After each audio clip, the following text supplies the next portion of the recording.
Hello everybody and welcome to the channel. It's Paulie Esther here, and today we got a second teaser for the new chapter, Steady Pulse, coming on May the 6th. I've seen a lot of people in my comments said, well, I thought FNAF is the new chapter. Well, again, according to the roadmap that they provided us with on the last anniversary, the last thing that was supposed to come out for year 9, remember, FNAF is going to start year 10, is supposed to be this solo original survivor chapter, according to the roadmap, assuming everything is still on track. So I believe that's what this is a solo survivor chapter, going back to that year 9 roadmap. I don't know if we're going to get more teasers throughout the weekend, or since it's Friday, if this is the last one, we'll have to wait and see. But I'm grateful for what we've gotten here. I love that the marketing team is back on doing these teasers. So we're going to talk about this teaser, some connections that some people have noticed, and this could even be possibly hinting at another chapter in the future. So let's get right into it here. Okay, so here's recording number 2. Her colleagues expressed confusion and concern.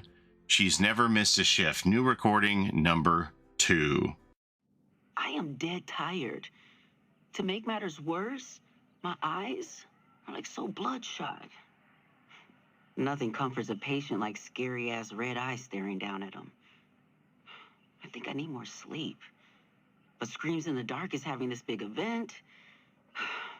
No rest for the wicked, as it goes. Am I doing too much?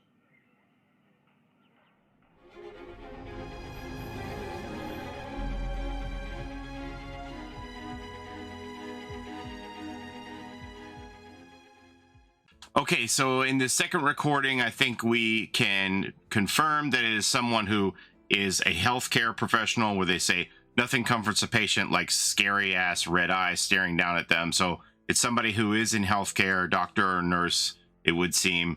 And we also know that they are a horror fan because they talk about Screams in the Dark is having this big event. That's the second time that they've talked about something presumably horror related. In the first one, they talk about a book by an author with the last name of Barra, which Cliff Barra actually has an extensive amount of lore in Dead by Daylight.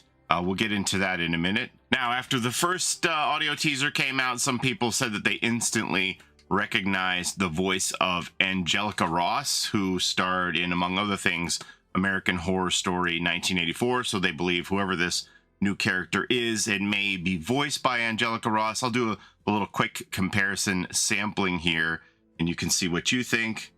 I am dead tired. To make matters worse, my eyes are like so bloodshot. Nothing comforts a patient like scary-ass red eyes staring down at them. I think I need more sleep. But Screams in the Dark is having this big event. No rest for the wicked, as it goes. All right, and then here's a sample of Angelica from American Horror Story, where she plays Donna Chambers. I just mean, to get a window into that side of him would be valuable, academically. All right, but I think the most telling thing that Angelica Ross is voicing this new character may be that she told on herself about it. You remember years ago where people noticed that Matthew Cote was following the actors on Twitter who play Steve and Nancy, and that started the whole reveal theory from me that Stranger Things was coming to Dead by Daylight. That's going back many, many years. And ever since then, Matthew has let me know that he's been very careful to make sure that he doesn't reveal anything accidentally with his social media footprint.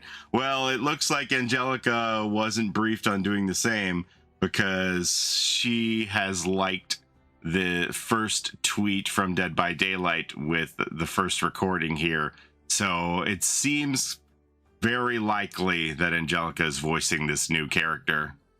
Now, as far as Cliff Barra, the mention here in the first recording, I don't know if this is just to try to intertwine all of Dead by Daylight's lore, or if this is setting up a future original chapter with a killer and a survivor. But the mention of Barra here as an author is in reference to Cliff Barra, who is mentioned several times in the lore of Dead by Daylight, and they're even mentioned in the casting of Frank Stone, where they talk about him as a director when they first get to the Garant Manor in the Frank Stone game. So this could be like I don't know if it's related to this chapter or if it could be a long setup for a future chapter. But Cliff Barra here, some of the Redditors have made this a little more concise for me. I haven't read all the tome lore, and I don't remember Cliff Barra appearing in Frank Stone. What was his character's relevance again, and where did they appear? So Cliff Barra was definitely mentioned in Frank Stone, and there's at least 2 references in the tomes. But it says here, I think Barra mention happened somewhere at the start of the game when the characters reunite in Garant Manor when talking about the murder mill, and Stan also mentions Barra's work as a horror movie director. Cliff Barra and Alex Damaro are 2 lore characters exclusively from the tomes. They were boyfriends before Alex was taken by the fog. Cliff enters the fog and rescues Alex, who was being tortured by the entity to become a killer. Cliff takes Alex's place and becomes the killer with no memory of his former life, while Alex turns into a survivor. The relevance is due to the fact that Cliff and Alex are mentioned in several pieces of Dead by Daylight lore, and I believe Cliff is mentioned again by Mikaela in another tome. That's true. I'll talk about that in a minute. In addition to the mention I talked about in the casting of Frank Stone. The lore of the tomes is very interesting if you investigate it. Yeah, I agree with that. I should probably make a series of the lore. And one of the things going forward is they're going to unlock all the lore for everybody. So anybody can just go into this lore, which makes me think that maybe they want to lean into the lore a bit more and tell more of these stories in the game. So the main mentions of Cliff Barra and Alex Damaro are in these 2 entries here. One being from Tome 10, the Saw tome, in this part called Deja Vuism, where they talk about book club, and it's a pretty long one. I'm not going to read through all this, but they go down here, and it's basically a story about what would you do to save a loved one, and how Cliff enters the fog to try and save Alex and then takes Alex's place as the killer, and Alex becomes the survivor here. So it's pretty long, but I'll leave a link to it if you want to read about it here. This is part of the Dead by Daylight book club. Okay, and then the next mention is in Tome 13 as part of Mikaela's story, where she has nightmares night after night before she's going to go on stage, before she disappears, I believe. And her first night, she has a nightmare about someone who's believed to be Claudette. The second one is most assuredly Meg. And then her third nightmare is about this man here, where it says, a dark castle courtyard, skewered corpses around a sobbing man. He's on his knees in the dirt as a black fog pulls back, revealing even more bloody corpses. He screams a name, probably Alex, right? The screaming man doesn't wear medieval garb. He wears jeans, a black t-shirt, running shoes. Mikaela sees others now, some wearing headphones and carry clipboards.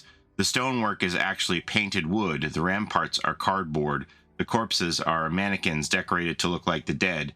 She sees lights, a camera, a sobbing man who's facing his greatest fear, the loss of someone he deeply loves, taken by the darkness, taken by the fog, always the fog. So I believe this to be Cliff Barra, and this is a movie set, obviously. He's a director, and he's crying over the loss of Alex, and that's what spurs him on to enter the fog and save him. So that's the Cliff Barra connection. What it means, I don't know. Obviously, in this universe, Cliff Barra is a horror movie director, as well as in the casting of Frank Stone. He's a horror movie director. We know that the entity draws from a multiverse, so perhaps in this character's universe, Barra is an author and not a movie director, but I'm pretty sure that that's what's being referenced here when they talk about Barra in the first teaser recording. Is Barra related to this Study Pulse chapter in any way? Probably not, if I was betting on it. I think that this might be setting up a future chapter down the line, because they're kind of really, it seems like they're progressively pushing this lore onto us from Frank Stone to this now.